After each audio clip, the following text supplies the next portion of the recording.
The screen of my phone glowed softly in the dim light of my hotel room, but what I was watching made my stomach drop.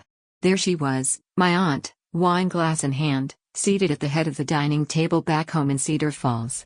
The rest of my family sat around her, laughing, sipping drinks, passing dishes like any other Sunday dinner. Except this time, my cousin Marley had gone live on her social media again. Dinner Diaries, she called it. A casual weekly live stream, usually full of boring small talk and half-eaten casseroles. But this time, it was different. "Oh, please," my Aunt Evelyn sneered on camera, waving her hand as if swatting away an annoying gnat. "Mira thinks being a home stager makes her successful. It's tragic, really. Poor thing couldn't keep up in her architecture program, and now she's just floating around, pretending to be a businesswoman." Someone off-screen chuckled. I could hear the scraping of forks, the clink of a spoon stirring coffee. My ears rang. I was the Mira she was talking about. And she had no idea she was being watched by me, and possibly dozens of others.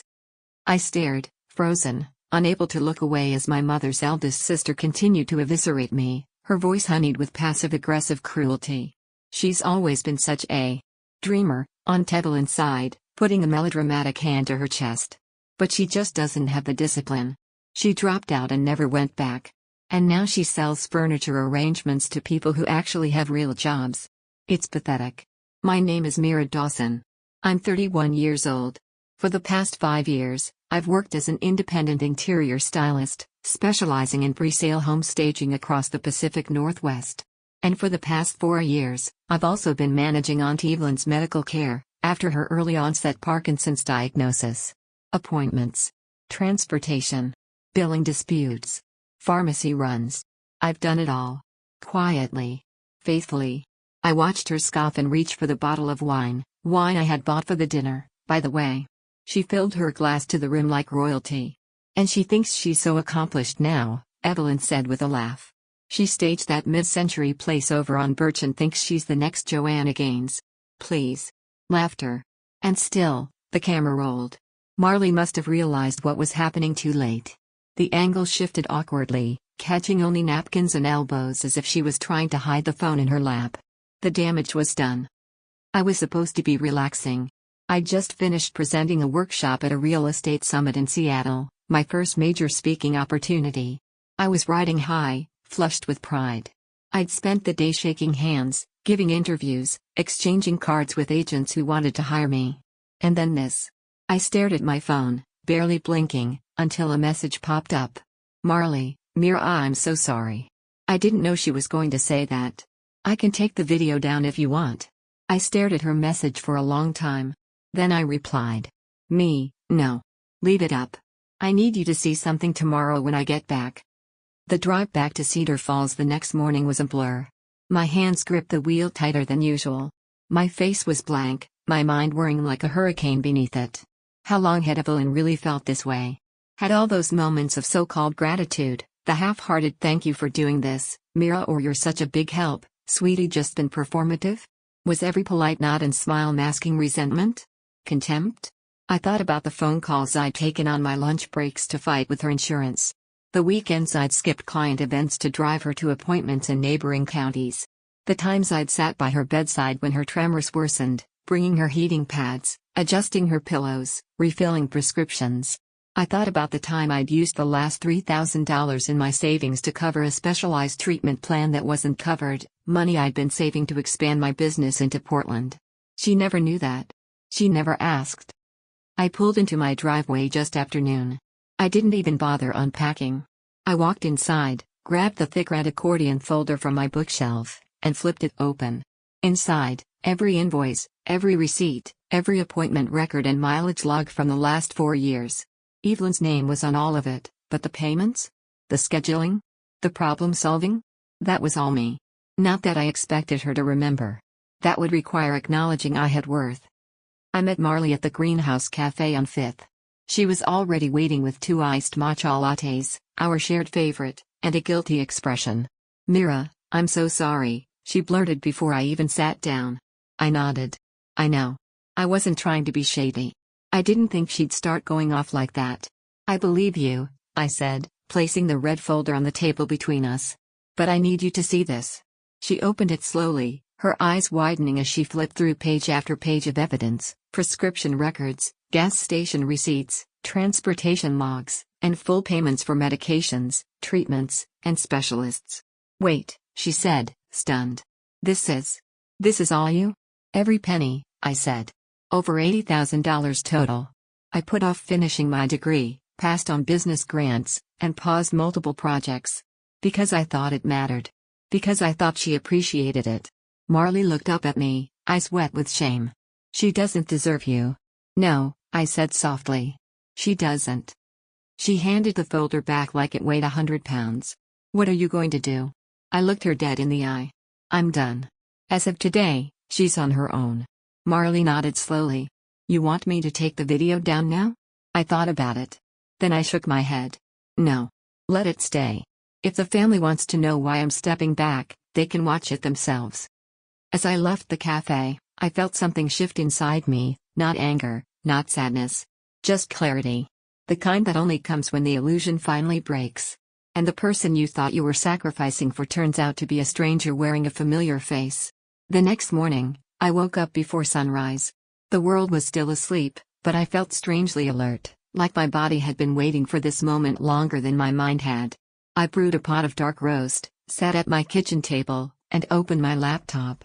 The soft clacking of keys was the only sound in the room as I began typing the first of many emails that would reshape my life. Subject line: termination of medical guarantor responsibilities. My hands didn't shake. I wasn't nervous. I was ready. The insurance company was first. I explained, politely but firmly, that I would no longer be financially responsible for Evelyn Dawson's medical expenses or administrative care. I asked to be removed as guarantor effective immediately and requested a formal letter outlining the resulting premium changes. Then I emailed Dr. Haskell's office, her neurologist, informing them I would no longer be coordinating her appointments or transportation. Then came the pharmacy. Then the physical therapist. Then the at-home care agency. By 9:30 a.m., I had cut every tie. I didn't cry. I didn't hesitate. Each message felt like pulling thorns from my skin.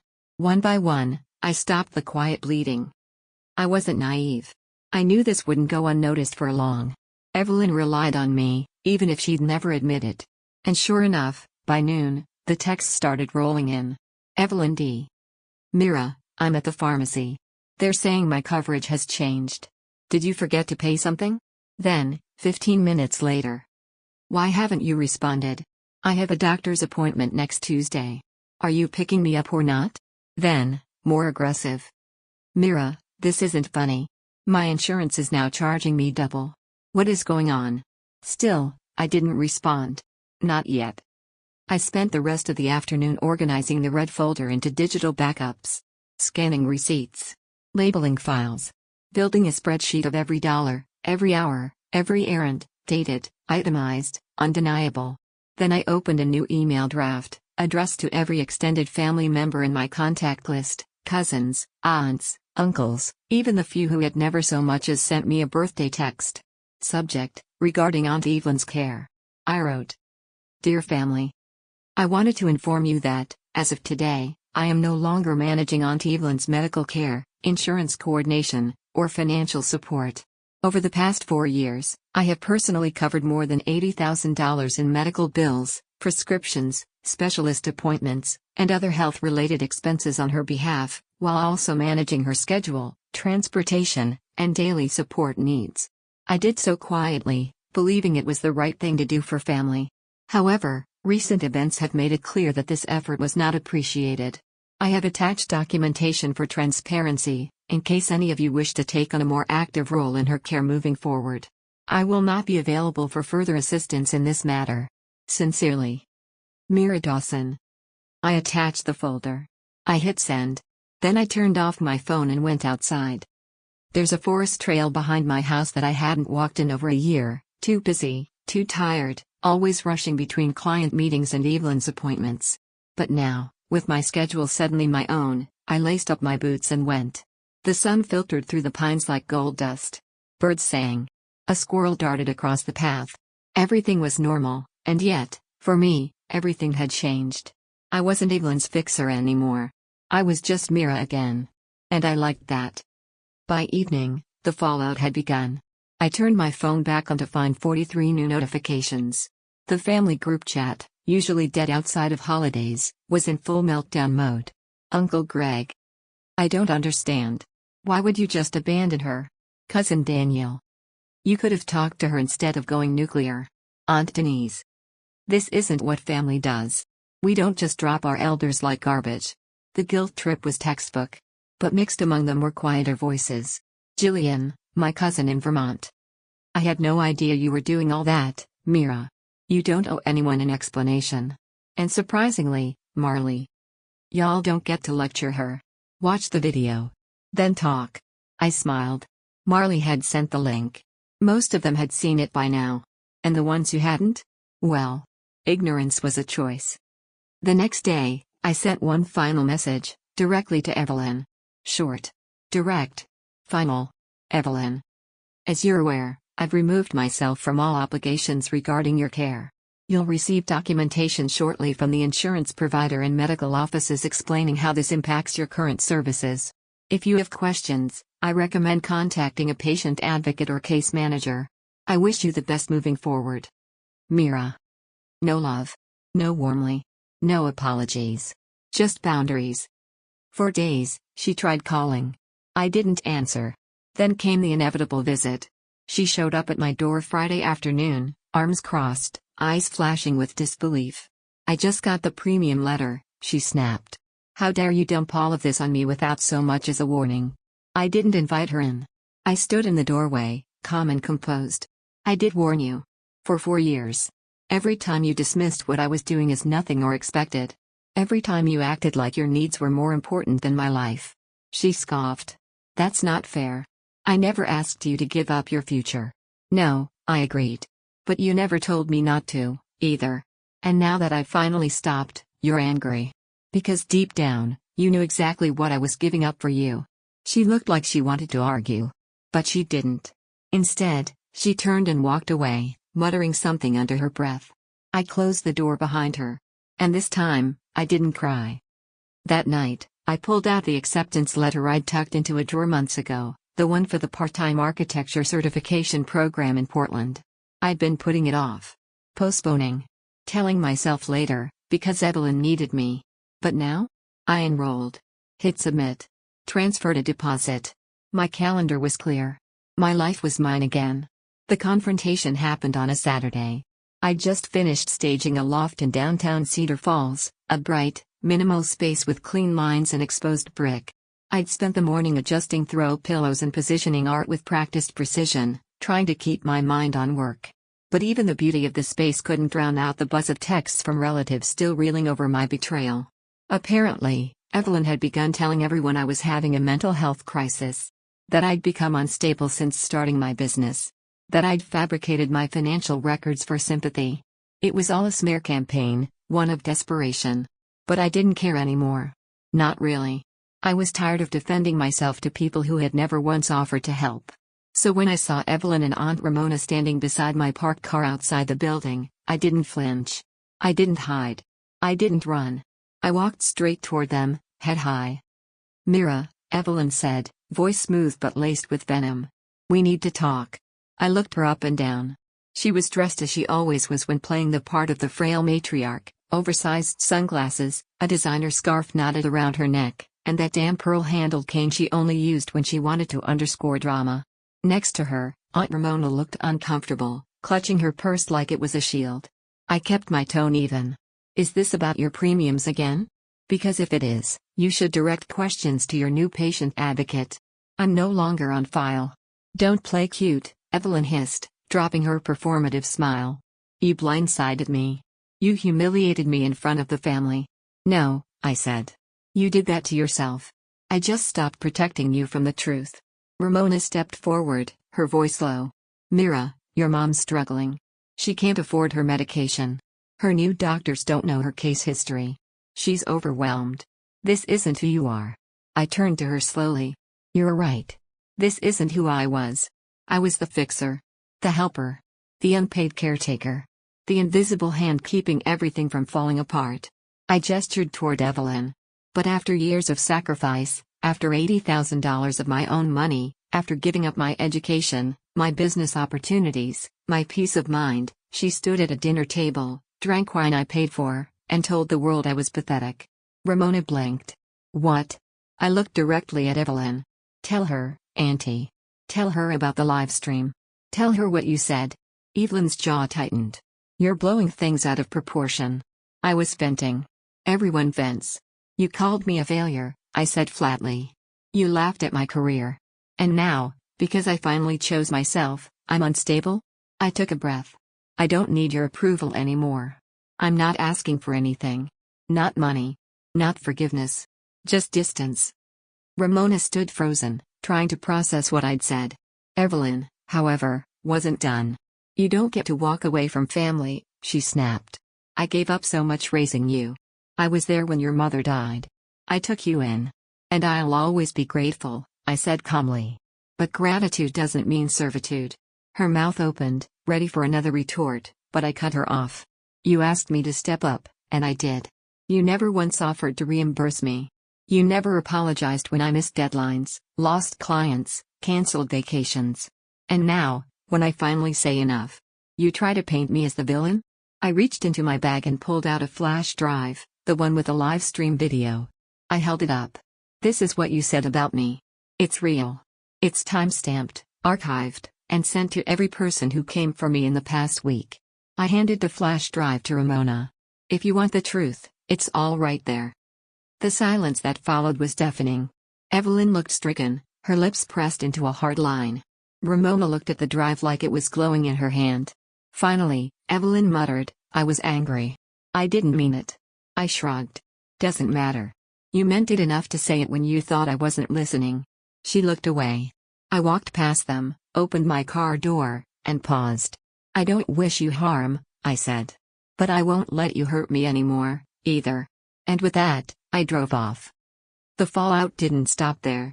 Over the next few days, my inbox flooded with a new wave of emails, this time, quieter, more thoughtful. Jillian. I watched the video. I'm sorry I ever doubted you. You deserve better. Aunt Bridget. Sweetheart, I had no idea how much you were doing.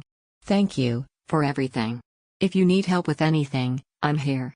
Even Uncle Lou, who never texted anyone, sent a 2-line message. Just saw the footage. You were right. She's not the woman I thought she was. It was surreal.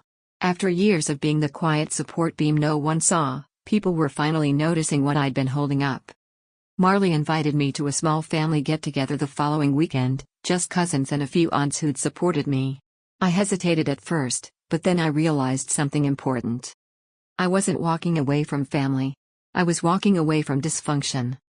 At the gathering, I was greeted with warm hugs and easy smiles. There were no accusations, no side glances.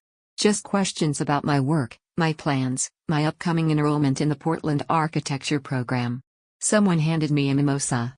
Marley pulled me aside and whispered, you know, for what it's worth, I think you just showed everyone what real strength looks like. I smiled. Not because I wanted to be strong. But because I finally realized I didn't need anyone's permission to be. The days that followed felt like emerging from under a blanket that had been weighing me down for years. It wasn't that my schedule was suddenly lighter, if anything, it was the opposite. Between balancing staging jobs, onboarding a new assistant, and preparing for my architecture certification program in Portland, I was busier than ever. But for the first time, everything I did was for me. No more emergency pharmacy runs. No more rearranged days to accommodate someone else's appointments. No more double-checking every dollar to make sure Evelyn's treatments were covered before mine. I had my life back. And it was already blooming. A week later, I received an email from the Cascadia Real Estate Guild. I almost deleted it, thinking it was another newsletter, but then I saw the subject line, Nomination for Rising Impact Award, Mira Dawson. I stared at it, stunned. The Rising Impact Award was given once a year to someone who had demonstrated not only excellence in property development or staging but also exceptional resilience in the face of personal challenges. At the bottom of the email was a message from Veronica Lane, an agent I'd worked with last summer who knew about Evelyn's situation. Mira. You deserve this more than anyone. Your professionalism, grace, and drive inspire every client and colleague you work with. I submitted your name. I hope you'll attend. I stared at my screen, blinking tears from my eyes. For so long, I'd been operating in the shadows, working late, grinding quietly, sacrificing endlessly. And here was a sliver of light. Recognition. From people who saw me not just as capable, but as extraordinary.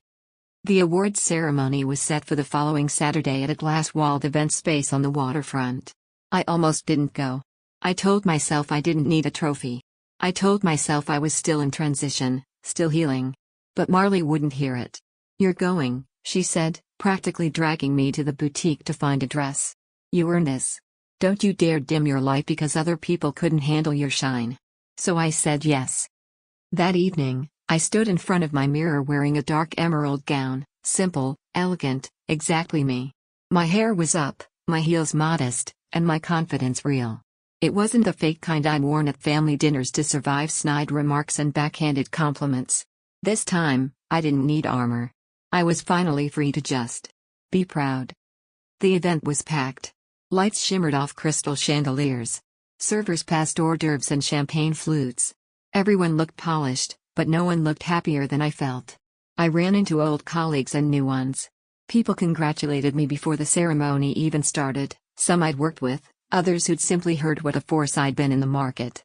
And then, halfway through the ceremony, it happened. And this year's Rising Impact Award goes to Mira Dawson. Applause erupted. I froze for a second, stunned. Then I felt Marley's hand nudge me forward, and I walked to the stage, heart pounding. The MC smiled as she handed me the glass award, shaped like a rising flame. "You've not only elevated the homes you touch," she said into the mic, "but you've elevated the standard for what it means to persevere with purpose. Thank you, Mira." I stepped up to the microphone, clutching the award, and took a breath. "Thank you so much," I said, my voice steadier than I expected. I didn't think I'd be standing here tonight. Not because I didn't believe in my work, but because I'd spent so many years convincing myself that resilience meant staying quiet and bearing the weight without complaint. I glanced at the crowd, at Marley, at Veronica. But I've learned that true resilience doesn't mean silence. It means clarity. Boundaries. Choosing to keep going, not for others, but for yourself. For the version of you that was always waiting under the weight. I smiled. This isn't just for the work I've done. It's for every choice I've made to come back to myself. That night, as I placed the award on my bookshelf next to my favorite design textbooks, I realized something. This was the first tangible validation I'd ever received that had nothing to do with obligation. It wasn't because I was someone's caretaker. It wasn't because I sacrificed. It was because I shined. The next morning, I woke up to a text from Veronica. "Saw your speech trending on the Guild's page. 12,000 views overnight. People are really responding." I opened the video and watched myself again, this version of Mira that I'd grown into without even noticing. The poised voice, the firm smile, the calm certainty. Not the girl who over-apologized at every family dinner. Not the woman who lowered her shoulders at every dismissive comment. This was me now. Fully. Then, unexpectedly, came another message. A name I hadn't seen in a while, Uncle Ray, Evelyn's younger brother. "Watched your speech. Powerful. I didn't know half of what you were going through. I'm sorry. You deserved better support. Just wanted you to know I'm proud of you." I sat on my sofa, staring at the screen, letting the words settle in. I hadn't realized how much I needed to hear that, from someone outside the storm. I didn't reply immediately. I just sat there, basking in the peace that came with not having to explain anymore. That afternoon, I made a list. Finalize schedule for Portland classes. Confirm client bookings for the next quarter. Update my website with the award mention. Host an info session for new staging clients. Take a weekend off, for me. There was no more juggling someone else's crisis. No more reorganizing my life around guilt or obligation. There was just the work I loved, the passion I'd rediscovered, and the freedom to design my own future. The following weekend, I returned to that same forest trail from before. Only this time, I didn't go to escape. I went to celebrate. The sun was brighter. The path was clearer. And as I walked, award in my backpack and my phone blissfully silent, I smiled at the thought that I had finally staged my most important transformation yet. Not a room. Not a house. But myself. 3 months after that awards night, I found myself standing inside the Portland Institute of Design, wearing a student badge around my neck and holding a cup of coffee that was already lukewarm from excitement. "Welcome back," the orientation coordinator said with a smile, handing me my schedule. Back. The word hit different. Because I wasn't just stepping into a classroom again. I was stepping into the version of myself I buried beneath years of caregiving, guilt, and gaslighting. The Mira who had once dreamed of designing healing spaces, not just for others, but for herself too. That Mira had never disappeared. She'd just been waiting, patiently, quietly, for me to return. And now, here I was. Balancing school and business was a logistical tightrope, but this time it was a dance I chose. I reduced my staging client load, focused on premium listings, and brought on a part-time assistant, Talia, a sharp-eyed intern from the local university who had a knife for color theory and a hustle that reminded me of myself 5 years ago. Together, we streamlined operations, client briefings on Monday, staging sessions midweek, deliveries and breakdowns on Fridays. That left me with 4 dedicated school days, lectures in spatial theory, studio time, and even a night class in sustainable design. Was it exhausting? Yes. But it was the kind of exhaustion that ended with me smiling as I fell asleep, not crying in a car outside a pharmacy. My professors quickly noticed me, not because I was the youngest, but because I was one of the most prepared. Every presentation, every project, every design board came with stories, about clients, about spaces I'd reimagined, about navigating functionality and emotion in every corner. "You bring lived experience into every line," one of them said. "It's rare to see such empathy built into form." I held onto that compliment like a gift. Because for years, I'd been told the opposite, that I was too emotional, too sensitive, too reactive. But here, that sensitivity was a strength. It made me a better student, a better designer, and a better version of myself. Around the same time, my story caught a little more fire than I'd expected. The speech from the award night, filmed and posted by the Cascadia Guild, had quietly gone viral within the real estate and design communities. Someone on LinkedIn called it a masterclass in professional boundaries and perseverance. A wellness blog quoted me in a piece about caretaking burnout. Even a small regional magazine reached out for an interview. I wasn't trying to become a public figure. But somehow, sharing my truth had opened doors, not for fame, but for connection. I got messages from women I'd never met. "Thank you for saying what so many of us have lived through. I left my own draining situation after watching your talk. You made me feel seen." And somewhere between replying to strangers and closing design contracts, I realized, maybe my story could do more than just free me. Maybe it could free others too. One afternoon, I got a call from a woman named Camille. She ran a nonprofit that supported adult caregivers navigating burnout and financial dependency from relatives. "I heard your story through a colleague," she said. "We're doing a panel on boundaries and caregiving. Would you consider being a guest speaker?" I hesitated at first. Part of me still bristled at the idea of revisiting that version of my life. But another part of me knew how important that message could be. So I said yes. Standing in front of that audience, I shared everything: how I became the unchosen caregiver, how I built a business in the margins of someone else's needs, how I finally hit the breaking point when the love I gave was met with betrayal and ridicule. I thought I was helping, I told the crowd. But what I was really doing was abandoning myself. There was silence. Then tears. Then applause. Afterward, a woman came up to me, hands trembling, and whispered, "I've been trying to leave my parents' house for 2 years. I think I just got permission." I hugged her tightly. "You've always had it," I said. "Sometimes you just need someone else to remind you." That night, I walked home and passed by a shop window that caught my eye. Inside was a small framed sign, tucked between some handmade jewelry and candles. "Build a life you don't need to escape from." I bought it without hesitation. It now sits on my desk, right next to the architectural renderings of my next project, a grief center designed to feel like a sanctuary, full of natural light, rounded edges, soft earth tones, and soundproof rooms for both silence and screaming. Spaces for healing. For release. For choosing yourself. My mother? I haven't spoken to Evelyn since that parking lot encounter.